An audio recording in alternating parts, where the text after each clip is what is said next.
What's up, everyone, and welcome back to Project X Talk. Today I'm continuing our Indie Dev Spotlight series, and I'm joined by Victor Burgos, the creative director at Burgos Games. Victor, how you doing?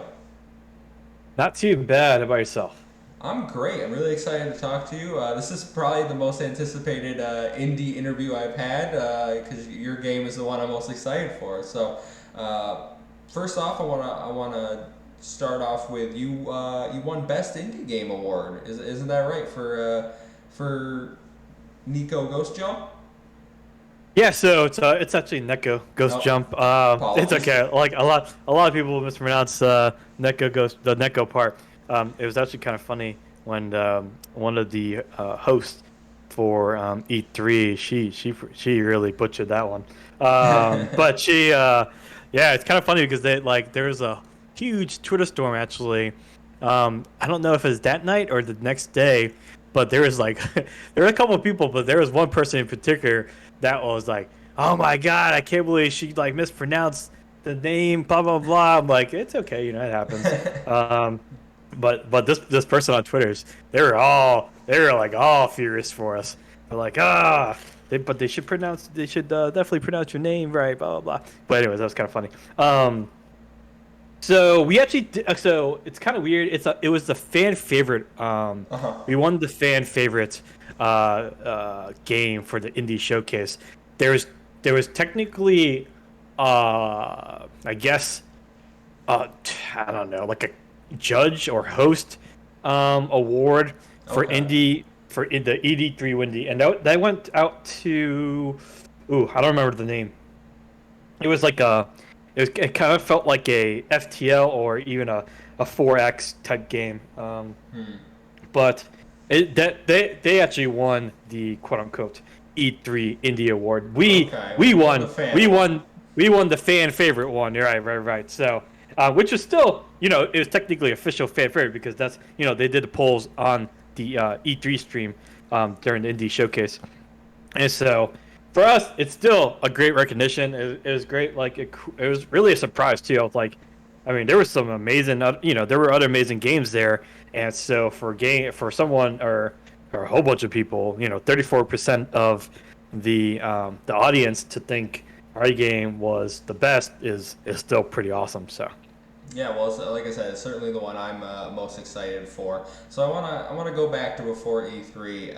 Obviously, I introduced you, but for those in the watching in the audience who don't know you or Burgos Games, do you mind introducing yourself and how you got your start in the industry, how you came to found the studio, what's going on there? yeah, of course, of course. You know, I think most kids as most kids inspire to make their own video games. At some one point in time, right?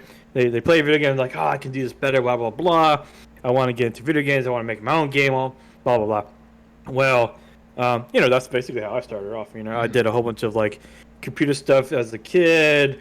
I did some programming, tried to learn, failed, whatever. Got distracted by in high school, but eventually I ended up going to. Oh, it was the decision between college, which was a computer science degree, or the Marine Corps. And this was around the time of 9/11. And so I decided to basically serve my country, Oh and wow. I went and enlisted into the United States Marine Corps in November 2001. And my first duty station was actually Japan, and so my Japan. I mean, if anyone's ever been to Japan, Yeah. whew, beautiful country, beautiful culture, and video games. Video games is up there. It's like national pastime. Honestly, I mean, I don't know if it's an official national pastime, but if it isn't, it probably should be. But that and karaoke. But so, it just kind of like revitalized my interest in video games again. Like, I was like, surrounded by all this, and I was like, oh, I want to do video games again. And so, at the time, there was this college, and it's kind of defunct now.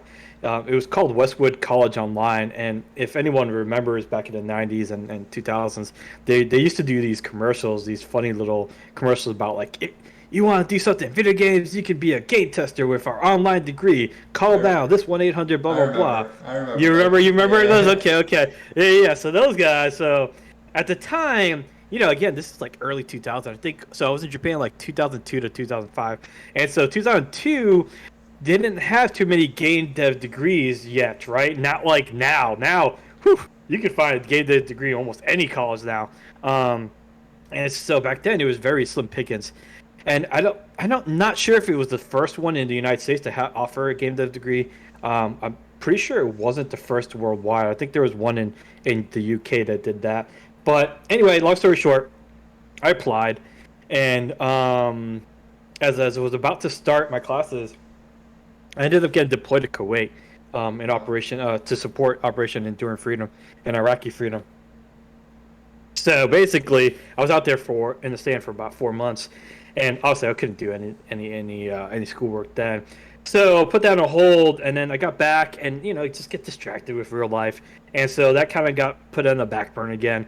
And for some weird reason, I ended up eventually getting a degree, but it was in computer engineering, which they did a lot of programming and so much other stuff.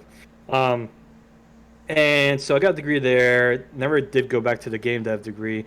And then I was about to get out after 12 years, and I'm like, shoot, what am I gonna do? Like, what am I gonna really do? And I decided, well, might as well use my GI Bill and have the government pay for my college again. And this time I went for a game dev degree at the Savannah College of Art and Design.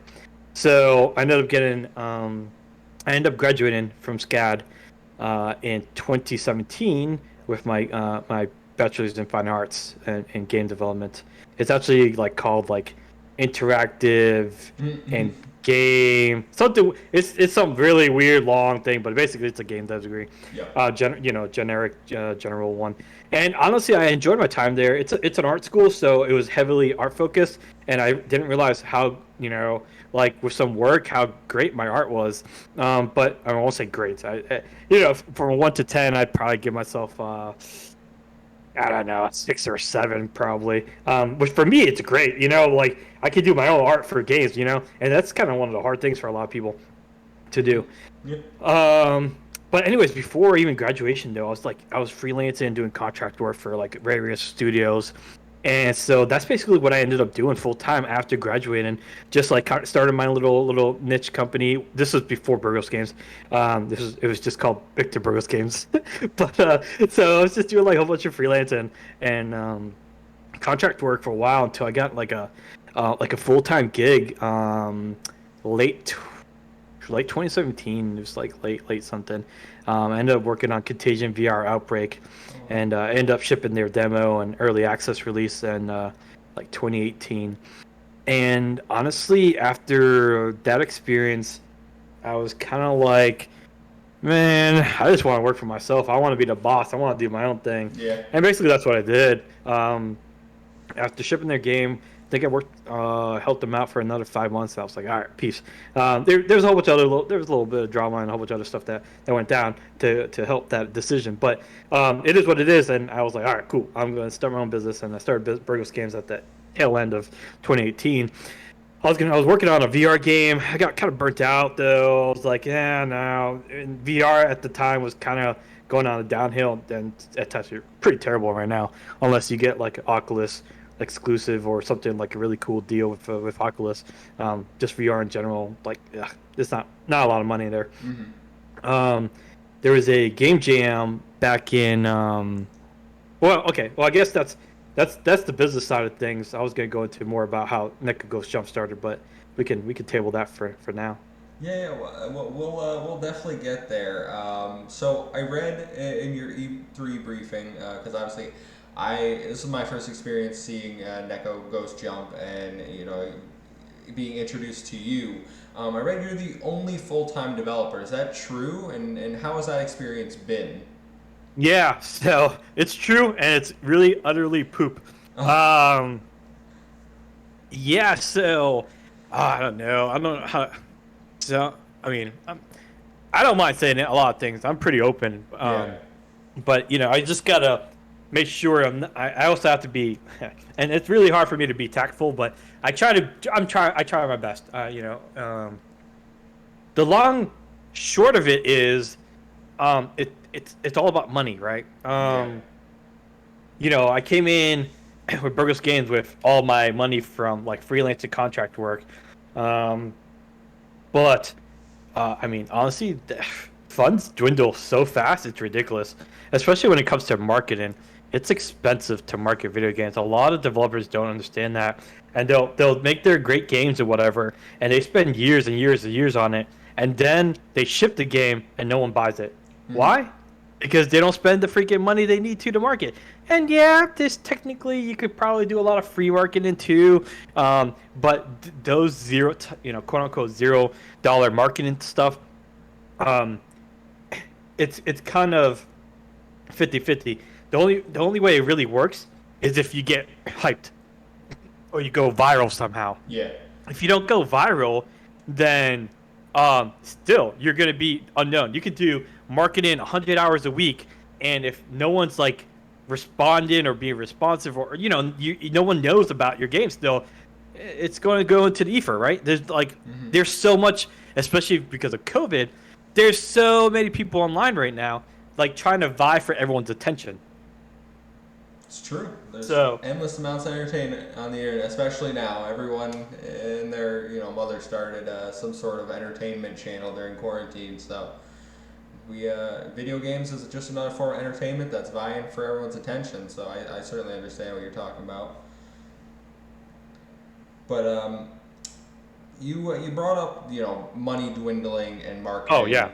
and that kind of transitions to another question I had because your your story, you had a successful Kickstarter campaign which raised more than 20,000, and you got an epic mega grant for 20,000. Um, you were talking about how hard you have to go viral. Were you surprised by this level of support? Has this money aided you? You said that the funds run out really quickly.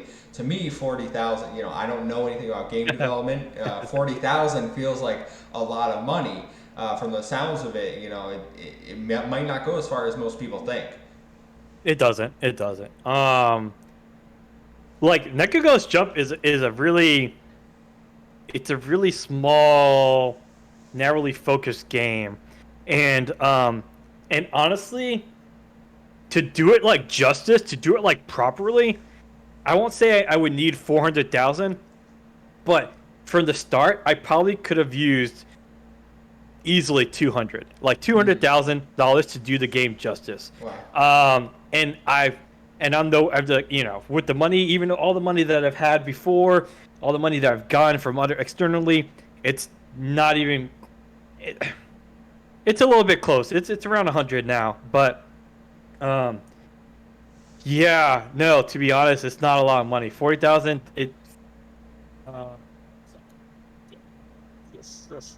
I don't know who you are, but you're late. So 40,000 isn't a lot. Now, could people stretch that 40,000? Sure. Hmm.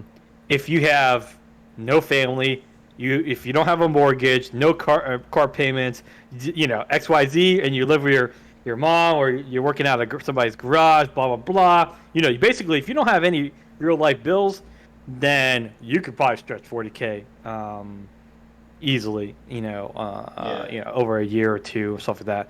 But I mean, like E3 itself, like going to E3, that's that's like 8K. Like I'll be out front. Like that's Wow. 8,000 just gone, done deal.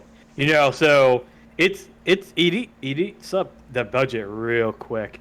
Um, a lot of people will ask me, is it worth it? Is it worth spending XYZ money on conventions or events, stuff like that? And it's one of those things where I have to honestly say I don't know, because the only way that I can see before release is through wishlist on Steam, right? Hmm. Currently, that's the only way I can really show. I can anyway, like really readily available information. That's Steam's only thing that I can see. Like, okay, I can log into Steamworks and be like, all right, this is how many wishlists I have during this period. And so sometimes I feel it's not worth it. Sometimes it's better than nothing. Um, And so, but there's another caveat to all that spending money for marketing is that there's this rule, like quote unquote rule, I guess, for marketing. It's called like the rule of seven or something like that, and the marketing rule of seven. And basically, it takes consumers like 7 times to see a product before they actually die. They actually like buy, like consider buying it. And so it's one of those things where okay, if I could get the game out in a like so I went to PAX East and PAX South Yeah. last year before COVID. I went to DreamHack Anaheim before COVID.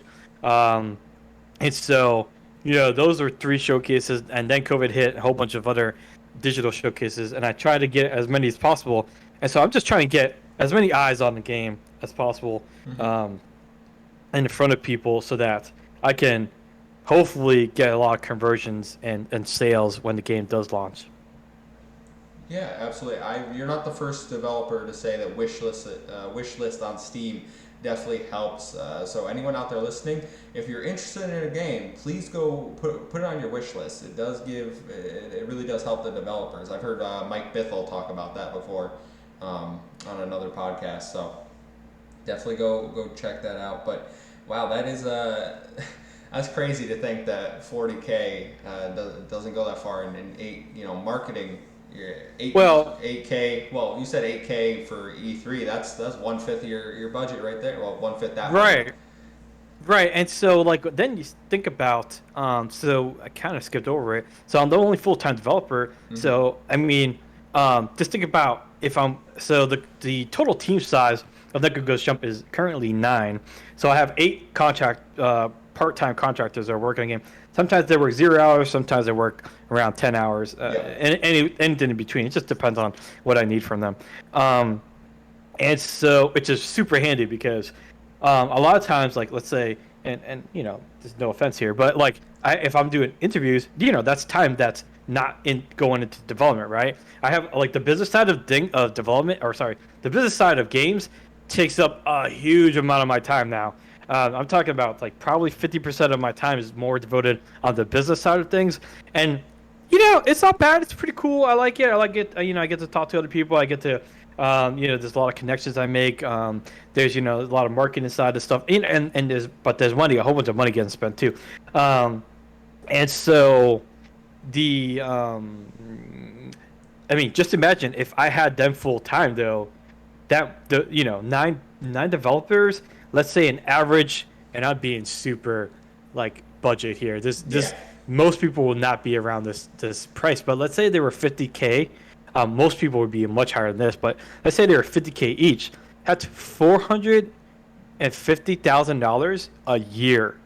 You know what I mean? You know what I'm saying? Like, there's like that game development is expensive. Expensive. Yeah. A lot of people get lucky; they can have like a group of friends, and they'll work full time on it because they're super excited about it. They really want to do it, and so I kind of don't have that luxury really. It's kind of like my baby. I mean, there are a couple members on the team that did work on the Game Jam project, which we didn't really talk about, but the Game Jam version that are still on the team.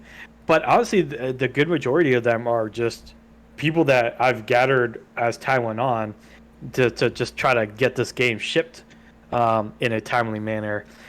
And yeah, game development's expensive. I mean, anyone who thinks that they can do it on a zero budget, I mean, cool. Good luck on that.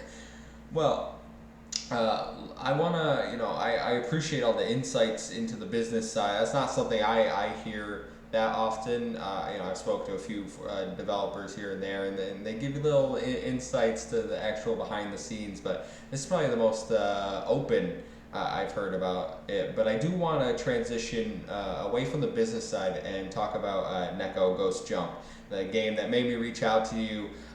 Anyone that listens to my content know I'm a huge platformer fan.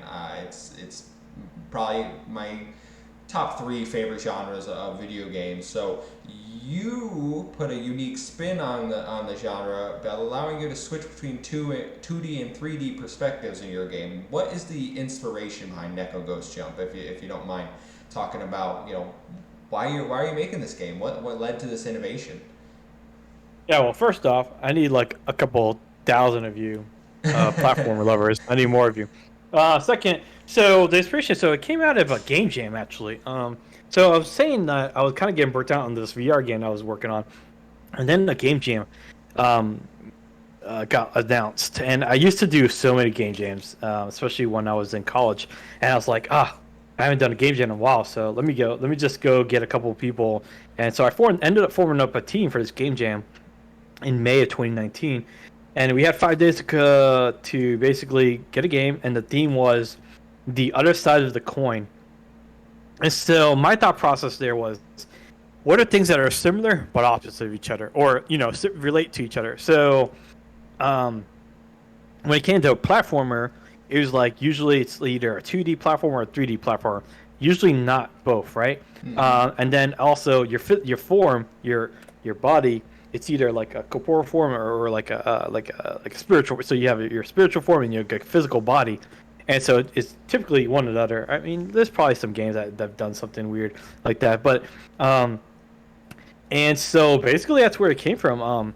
It was like, okay, well, let's mess around with the camera so it can be 2D and 3D, and then let's mess around with the body, make it go into a ghost form, and then use the body, the physical form too. And the game jam happened 5 days. We submitted. We didn't win, sadly. We ended up getting like an honorable mention though, which was cool.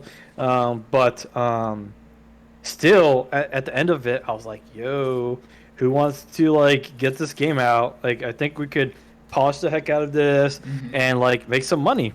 I think it was like pretty cool. I told everybody it'd be done in like a year. Let's do it. Well, it's 2 years later now, so obviously it did not get done in a year. But yeah, so only like two other people actually ended up staying back, which is kind of it was alright. It's what it is. What it is. Um, and so those two members still remain actually. So the other six are like fresh blood that just came over the couple years. Um, and that's basically there's so a lot of people compare us to like Super Paper Mario, Yep. Crush 3D, and sometimes Fez. I mean, Fez like Fez, I can see it, but that's kind of like an I won't say an ignorant way of to view it because like Fez was always 2D. Like you were never truly 3D. It was yeah, it's four sides and blah blah blah, but you're still always like stuck in 2D. Crush 3D and Super Paper Mario were always like either 2D or 3D. So we get compared to them, but I never played either of those two games. Yeah. And so after a while, there I was like, all right, well, let me figure out like because I never had a Wii U, so Super Mario came out on Wii U, and so I'm like, all right, well, shoot, let me figure out what the heck these guys are all talking about, and I pulled up some YouTube videos on it. I was like, okay, yeah, it's not exactly, you know, I mean, the only thing that's like and still the only thing that we have any kind of relation to Super Paper Mario and like Crush 3D is the camera transition from 2D to 3D. Other than that, there's like nothing about like either of those games, and like Nintendo, they did they have like this weird timer thing, which I know why they did it too, but you can only be in 3D for so long. And so we don't have a timer. You can go into 2D and 3D, stay as long as you want, whatever.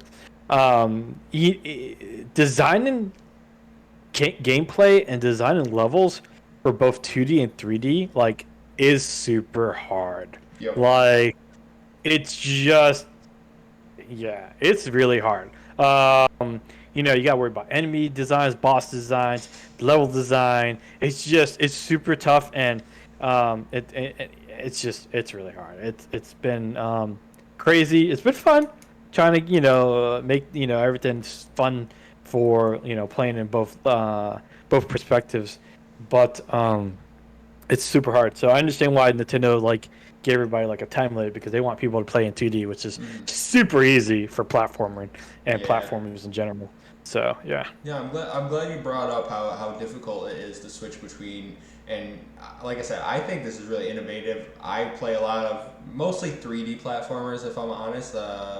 although lately I've dove into the 2D platformers. I've been playing Donkey Kong Country Tropical Freeze and Yoshi's Crafted World and all these 2D side scrollers. But regardless, you said it's hard switching back and forth making levels.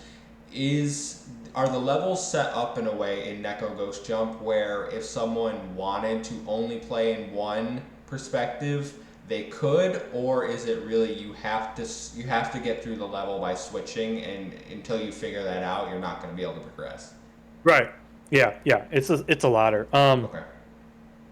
There are probably one or two levels which I still need to redesign that you can do either or, but that's where this is just because of me. Just bounce. There's so many levels that I have to go through and play test and make sure. But no, the intention is that you have to figure out when to go between 2D and 3D as you transition through the levels. Yeah, for sure. Awesome. Yeah, I think that's really neat. I can't think of other games that are doing anything like that. So I'm super excited for it. Now, the cat. I gotta know why did you make the main character a cute little animal that you can change costumes with? People like cute things, man. I was like, oh, this was like an easy win, which ended up being, yeah, a lot of people like cute things. So I mean, yeah, I don't think if we would have done anything else, I don't think it would have done the game would have done as well, which is funny. But I think yeah, we hit it out of the park because of the stupid, cute little cat thing that we did. It's true. Banjo Kazooie is one of my favorite games of all time, and I think he's a great little mascot they got there. So I can't fault you for that. Neko Ghost Jump. We're going to have a video, when the game actually comes out on our channel. We're gonna do, I'm gonna dive in, do an actual review and playthrough and show people more about it. Obviously, they can check out the E3 trailer that was at the Indie Showcase. But speaking of platforms and release date, can you let people know, what can they play this on, and maybe when they can play it? Not specific. I don't think you've said that, but time frame. Nah, we're actually gonna announce the launch date this month, but Oh, exciting. we were for E3, but honestly, I wasn't really comfortable with the current progress of the game. Like, there's so much we're honestly at the last 10% of it, but the last 10% definitely is taking a lot longer than I thought it would. I want to get this. There's just so much. I gotta consider and make sure that it's playable across all platforms and how nice and smooth and just responsive and everything just feels for the player. So my current thought process when it comes to launches are as follows: PC for Windows and Linux will come out on Steam and Epic Game Store, possibly some other platforms like Itch and Game Jolt and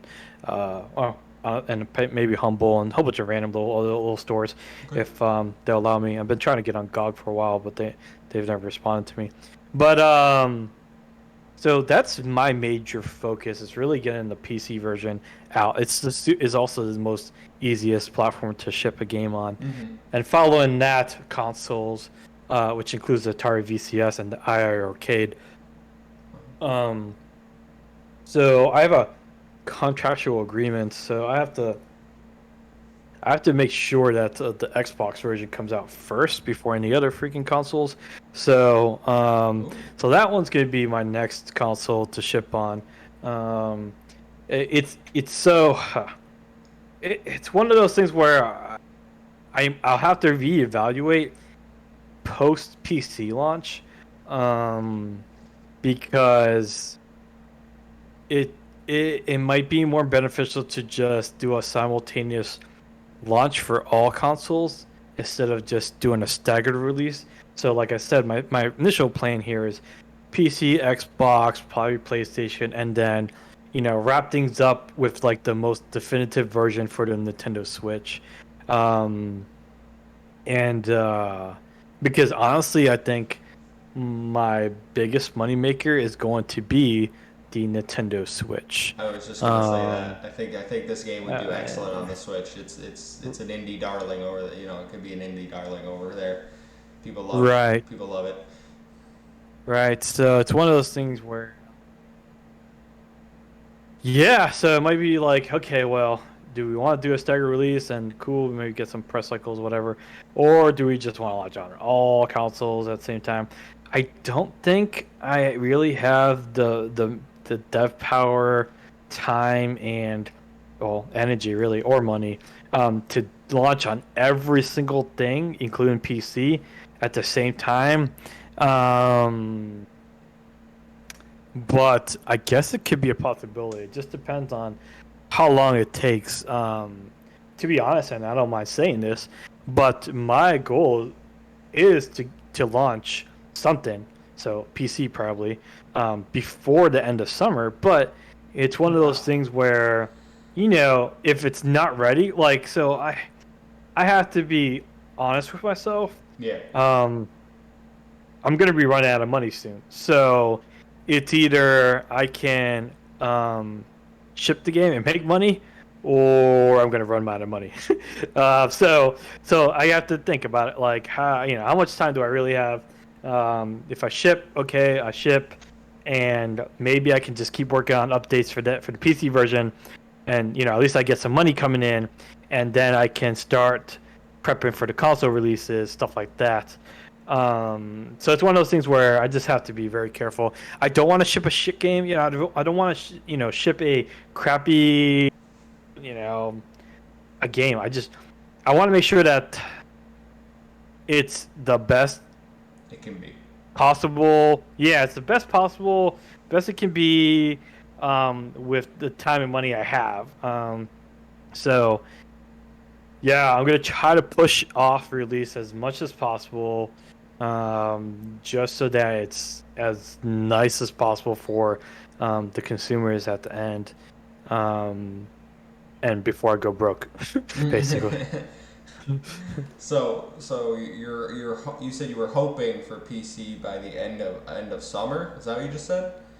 Yeah, I'm Wow. trying. I'm Okay. trying, but Okay. That I mean, make sure everyone goes wish list it just in case he can hit that goal. If not, you will know when it comes out. And then consoles, are we thinking next year sometime? oh no, No. man! If I can get everything I want, I get everything out this year. Oh This wow. year, for Oh, sure. Yeah. that's great to hear. Well, I have talked your ear off. You've definitely given everyone a lot of information about game development. Neko Ghost Jump. We talked about 3D, 2D platformers. Switch between the perspectives. I think it sounds awesome. Please, everyone, if you haven't seen it, go check out the video. And look for the release because it will be coming. I follow. You have a Twitter you want to plug where they can stay up to date with the game. Yeah, yeah, yeah. At Neko Ghost Jump. I mean, that's really to his Twitter. Yeah, at Neko Ghost Jump. It's actually I'm on Facebook, Neko Ghost Jump. Instagram's Neko Ghost Jump. Oh, shoot, I don't know where else. I'm probably all over. TikTok is like Burgos.games. Okay. At Burgos.games. Um, but Well, yeah, yeah, which is cool. well, I will certainly when this video goes live, there will be an accompanying tweet, and I will certainly tag you in it in the game, so every one of our followers can know where to go to get more information. Because this game is certainly one of my most exciting, anticipated. I can't wait to play it. I think it looks like a lot of fun. Victor, thanks for your time today. Cool. Sounds good, man. Take care. Bye.